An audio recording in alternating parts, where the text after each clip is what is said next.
जैसे जैसे शाम ढलते जा रही है, ठीक वैसे वैसे स्ट्रॉन्ग रूम के बाहर अब नज़ारा जो है काफ़ी दिलचस्प देखने को मिल रहा है। तमाम प्रत्याशी यहाँ पर एक एक करके पहुँच रहे हैं, उनके समर्थक पहुँच रहे हैं और अब यहाँ पर भीड़ होने लगी है, लोगों का जुटान होने लगा। अगर आपको हम दिखाना चाहेंगे कि थोड़ी देर पहले यहाँ पर एक भी गाड़ियाँ नहीं लगी थी, लेकिन अभी गाड़ियों का यहाँ पर तांता लगा हुआ है, समर्थकों का तांता लगा हुआ है। और फिलहाल यहाँ पर जो प्रत्याशी मौजूद है हम उनसे बातचीत करते हैं। यहाँ पर इस वक्त धनबाद से भाजपा के प्रत्याशी राज सिन्हा जी हैं, हम उनसे बातचीत करते हैं, जानते हैं कि चुनाव रिजल्ट को लेकर वो कितने ज़्यादा आश्वस्त है और क्या तैयारियां चल रही है फिलहाल उनकी ओर से। 23 को रिजल्ट आने वाला है, आप अपनी जीत को लेकर कितना आश्वस्त हैं? पूरी तरह से आश्वस्त है और धनबाद की जनता पर पूरा भरोसा है। धनबाद की जनता का हमने सेवा किया है, आगे भी सेवा का मौका धनबाद की जनता देगी, मुझे विश्वास है। मतदान प्रतिशत की अगर हम बात करें तो बाकी विधानसभा क्षेत्र से धनबाद का ज़रा सा कम रुझान दिखा लोगों में, क्या लग रहा है? देखिए, बहुत से कारण हैं।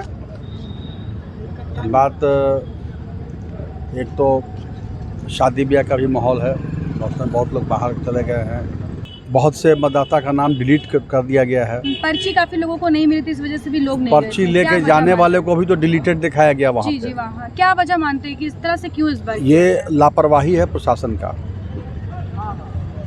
क्योंकि मतदाता घूम रहे हैं पर्ची लेकर के और जब जाते हैं बूथ पे तो उनका नाम डिलीटेड दिखाया जा रहा है। यह गड़बड़ियाँ जो हुई हैं, प्रशासन को चाहिए कि आगे से इस गड़बड़ी को ठीक करे। हम लोग भी चुनाव आयोग को लिखेंगे इस विषय में। हर बूथ पर लगभग 100 मतदाता जो हैं वो पर्ची लेके गए, बीएलओ के द्वारा दिया गया और वहाँ पर गए तो मालूम हुआ कि वोटर लिस्ट में उनका नाम डिलीटेड है। बहुत से मतदाता गए, अब चूँकि बीएलओ का कार्ड की पर्ची उनके पास थी तो वे चले गए। पहले लोग वोट देते थे, इस बार गेट से ही उनका चेक करने लगा। कोई ना कोई मतदाता कार्ड घर गए लाने के लिए तो फिर लौट के नहीं आए।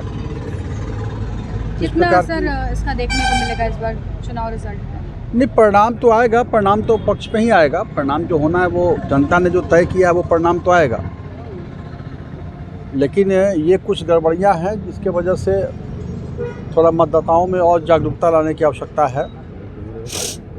और एक और बात है कि जैसे कोई बुजुर्ग है, कोई जब वोट देने गए, मोहल्ले के हर पार्टी के पोलिंग एजेंट बोल रहे हैं कि नहीं हम लोग इनको पहचानते हैं, ये जेन्युइन पर्सन है, लेकिन फिर भी उनको लौटा दिया गया कि आप कार्ड लेकर नहीं आए। तो कहीं कहीं पे अगर ये मतदाता पर्ची वोटर कार्ड की आवश्यकता इसीलिए कि आपके पहचान के लिए, जब सब लोग मिल कर के पहचान रहे हैं तो फिर देना चाहिए था। ठीक है, नियम कहता है कि आप मतदाता पर वोटर आई कार्ड लाइए, कोई भी फ़ोटो आई कार्ड लाइए, नहीं लाते हैं, लेकिन अगर सब लोग पहचानते हैं तो उनको देना चाहिए। वो घर चले जाते हैं, लौट के आते नहीं हैं, इसके वजह से मतदान का परसेंटेज गिरा है। सब कारण है, इस पर विचार करना चाहिए। तो आपने सुना, हमने राज सिन्हा जी से बातचीत की और उन्होंने हमें बताया कि चुनाव रिजल्ट को लेकर ये काफ़ी ज़्यादा आश्वस्त हैं और बस इंतज़ार कर रहे हैं कि कब काउंटिंग होगी। वहीं हमने जब उनसे ये पूछा कि इस बार जो है वोटिंग प्रतिशत धनबाद में बढ़ी है, लेकिन उसके बावजूद भी बाकी जगह से वो नीचे रही है, इस पर उन्होंने कहा कि इस बार कहीं ना कहीं जिला प्रशासन की ओर से गलती की गई है। काफ़ी लोगों को रसीद नहीं मिले थे, जिन लोगों को रसीद मिले हैं और उनके नाम भी डिलीटेड थे, तो वही कई लोगों को वोट इसलिए नहीं देने दिया जा रहा था क्योंकि उन्होंने अपना आइडेंटिफिकेशन जो है आधार कार्ड दिखाया, वोटर आईडी कार्ड नहीं दिखाया। तो इस तरह के कई मामले थे जिसकी वजह से लोग काफ़ी ज़्यादा रुष्ट हो गए थे, नाराज़ हो गए थे, अपने घर वापस गए तो वो दोबारा वापस वोट देने के लिए नहीं आया। इसके अलावा और भी कई छोटी बड़ी गलतियाँ रही जिसकी वजह से इनका ये मानना है कि वोटिंग प्रतिशत में गिरावट हुई, जिसका ध्यान रखना काफ़ी ज़्यादा ज़रूरी है। और ये उम्मीद जताई उन्होंने कि इस मामले में बातचीत की जाएगी ताकि अगली बार इस तरह से कोई भी बातें सामने देखने को ना मिले। हालांकि उन्होंने बताया कि इसके बावजूद भी जनता का जो फैसला है वो उससे आश्वस्त है, भले ही वोटिंग प्रतिशत में थोड़ी गिरावट दर्ज की गई है। फिलहाल हम लगातार आप तक इस तरह के अपडेट पहुंचाते रहेंगे अपने सहयोगी संतोष के साथ। Shambhavi Singh, the News Post, Dhanbad.